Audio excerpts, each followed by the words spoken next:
J'aimerais dire à tous Joyeux Noël. Mais il me semble qu'à travers le monde, beaucoup de gens aimeraient qu'on leur souhaite un Joyeux Noël.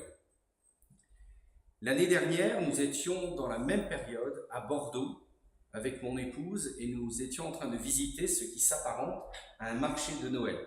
Venant de Strasbourg, vous comprendrez que le marché de Noël à Bordeaux ou à Montpellier, ce n'est pas pour moi un vrai marché de Noël, mais appelons cela comme cela, marché de Noël.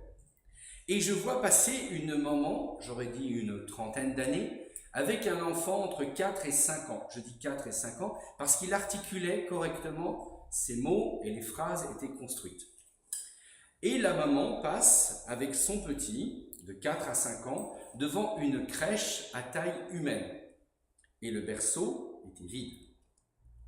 Et là, le petit dit à sa maman, « Maman, c'est pour qui, là? Qui c'est qu'on va y mettre ?» Et la maman de répondre, « Bah sincèrement, je sais pas trop. » Et d'un coup, elle s'arrête, elle dit, « Je crois que c'est le petit Jésus. » Et je la regarde, je dis, « Oui, vous avez raison, mais il n'est pas resté petit. » Et l'enfant a juste dit, « Ah, ok. » Et ça n'est pas allé au-delà de cela. Et on s'aperçoit aujourd'hui que beaucoup de parents préfèrent mettre en avant le Père Noël pour oublier qui est Jésus. Parce qu'il faut dire que dans notre monde aujourd'hui, nous avons tous besoin de féerie. Pour reprendre l'expression des sociologues, face à un monde en complète délicatessence, en complet standard de bruit de partout, nous avons tous besoin d'un peu de sucre dans nos vies. Et le côté féerique est important. Et savez-vous d'ailleurs que le personnage du Père Noël prend tellement d'importance aujourd'hui qu'on préfère oublier la notion du Noël chrétien au profit de la notion du Père Noël et des cadeaux que l'on fait. D'ailleurs, arrêtons-nous un instant sur ce Père Noël. Qui aurait quelque chose à lui reprocher? Il a l'air gentil, il a un peu de ventre, il fait des bruits style ho ho ho, il est avec des reines, mais surtout, il donne un rapport aux enfants qui est simple. Si tu as été gentil ou gentille, tu auras tes cadeaux. Et c'est cette chose-là qui plaît aux enfants. Si tu as été gentil ou gentil, tu auras un cadeau. D'ailleurs, petite réflexion, savez-vous que les services postaux, le dernier trimestre de l'année, créent une aile particulière pour les lettres au Père Noël? Et chose surprenante, il y a énormément de lettres venant d'adultes. Chose surprenante. Mais pourquoi? Sans tirer sur le Père Noël. J'aime l'idée du Père Noël, ça me plaît. Il y a des cadeaux, il y a des choses sympathiques. Et même si vous connaissez les contes de Narnia, qui nous présentent le roi Aslan comme étant la figure christique, eh bien il y a le Père Noël aussi à l'intérieur. Et on a tous besoin de féerie dans nos vies. Et on a besoin de féerie parce qu'on se dit que le quotidien de la vie n'est peut-être pas si simple que cela à vivre. La problématique, et j'y reviens, c'est que dans la notion du Père Noël, il y a la notion que parce que je suis gentil, j'ai le droit à quelque chose. Mais si on reprend l'exemple même de l'homme, de l'humain dans sa globalité, nous ne pouvons pas dire que nous sommes gentils tous les jours de notre vie. Je peux avoir des pensées nobles à 8h du matin et à 8h03 ne plus avoir cette même noblesse de pensée. Donc si les cadeaux sont indirectement liés au fait que je sois un bon garçon ou une bonne fille, un bon adulte ou un mauvais adulte, alors là ça pose une difficulté. Mieux vaut rentrer dans les bonnes grâces du Père Noël que pas, parce qu'on veut tous des cadeaux. À cela, on peut opposer, nous en tant que chrétiens, une notion simple. Nous croyons, en tant que chrétiens, écoutez bien ce message, que Dieu a décidé de nous aimer sans condition. Parce que si l'amour de Dieu est conditionnel, nous transformons Dieu en Père Noël. Parce que je suis bien, Dieu m'aime, mais parce que je ne suis pas bien, Dieu va cesser de m'aimer. Tous les textes de Noël que nous avons lus ce matin nous prouvent une chose. Dieu a fait un choix impressionnant, incroyable, révolutionnaire. Dieu a fait le choix de ne pas être l'observateur de l'humain, mais d'être totalement intégré au genre humain. Ainsi, quand il nous parle d'un amour inconditionnel, il nous en parle en Jésus-Christ. Comment cela est-il possible? Eh bien, c'est simple. Quand vous êtes un observateur du comportement des gens, vous pouvez les juger comme vous l'entendez. Imaginons cette histoire. Un chat, un jour, arrive couvert de blessures. Et son maître lui dit, mais comment se fait-il que tu es couvert de blessures comme ça? Et le chat lui dit, c'est simple, je prends part à toutes les bagarres. Alors effectivement, il a des blessures de partout. Et 1 an plus tard, le maître rentre de voyage et il voit son chat avec un poil rutilant. Incroyable.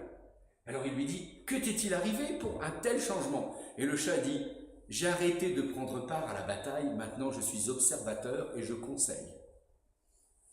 Ce qui veut dire que finalement, Dieu aurait pu rester dans ce rôle-là, être observateur, conseiller, juger, et c'était réglé. Mais Dieu en a décidé autrement.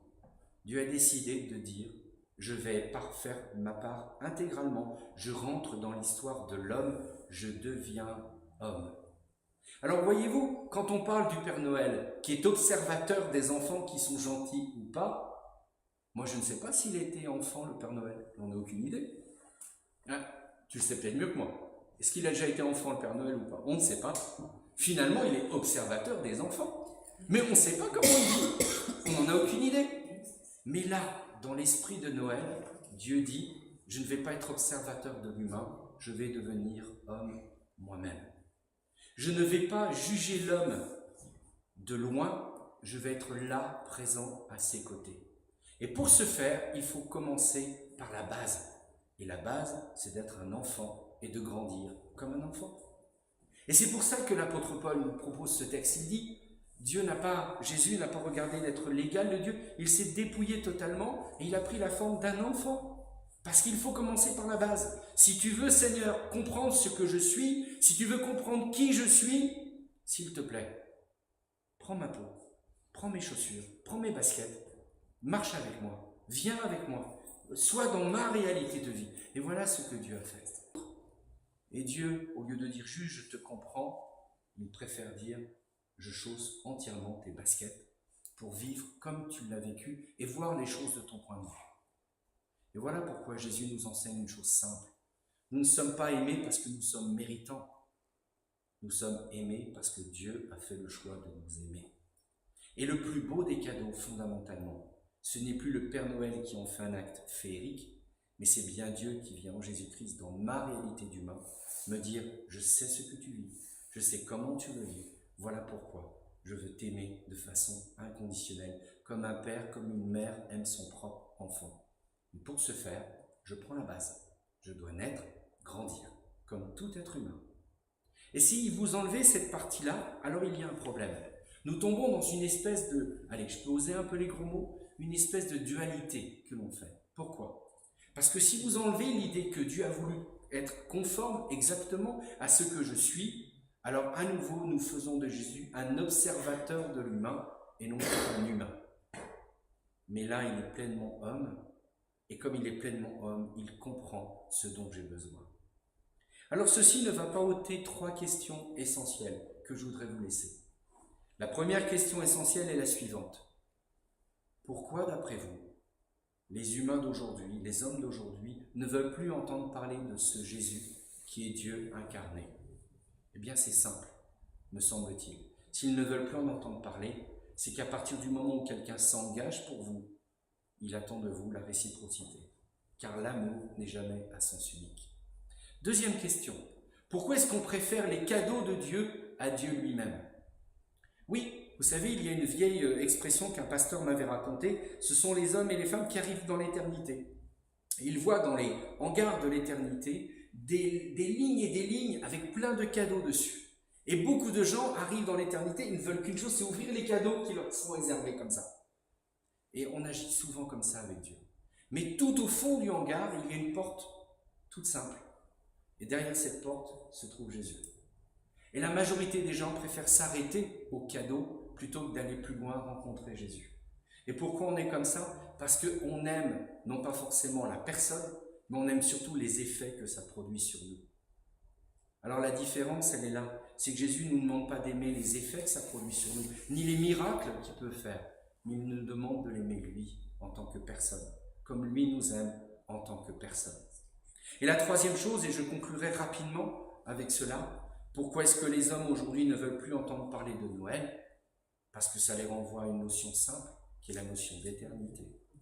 Dans notre vie d'aujourd'hui, tout le sujet de l'éternité est devenu un sujet tabou, parce qu'on ne veut plus parler d'éternité. Chacun doit vivre sa vie le mieux qu'il peut, puis après on verra bien. Après tout, personne n'en est jamais revenu. Mais si on parle de Dieu qui s'incarne en Jésus-Christ, alors nous sommes obligés de parler de sa mort et de sa résurrection, et donc de l'éternité. Et aujourd'hui, peu de gens sont intéressés par l'idée de ce qui se passe après. Et d'ailleurs, même nous, en tant qu'Église, on a fait des erreurs pendant des siècles. Au lieu de parler aux gens de l'amour de Dieu, on leur a parlé de la crainte de Dieu en permanence. Convertissez-vous, parce que on ne sait jamais, demain vous pouvez peut-être mourir, mais Dieu n'a pas besoin qu'on le suive par crainte. Si nous faisons ça, alors dans ces cas-là, c'est un Dieu, comme disent les jeunes, qui devient un père fouettard, et ça c'est dangereux. Mais ce que nous avons besoin d'entendre aujourd'hui, c'est juste, si vous mourrez, Dieu veut continuer de vous aimer, répondez à son amour. Ce n'est pas la même chose. Travaillez en disant aux gens, ayez peur de Dieu, personne ne nous suivra, parce que qui a envie de suivre quelqu'un par peur? Personne. Mais par contre, si vous dites à quelqu'un que vous l'aimez sincèrement et vous actez cet amour par un don, alors dans ces cas-là, c'est une réponse libre et consciente qui est attendue. Et voilà pourquoi l'apôtre Paul a cette phrase qui est juste. 3 choses demeurent, la foi, l'espérance et l'amour, mais la plus grande de tous, c'est l'amour. Alors que Dieu vous donne un bon temps de l'Avent, en route pour Noël, et n'oubliez pas que le plus grand des cadeaux, c'est un Dieu qui nous aime et qui n'a jamais voulu se transformer en Père Noël. Il a toute mon adoration. Je vous invite à prier.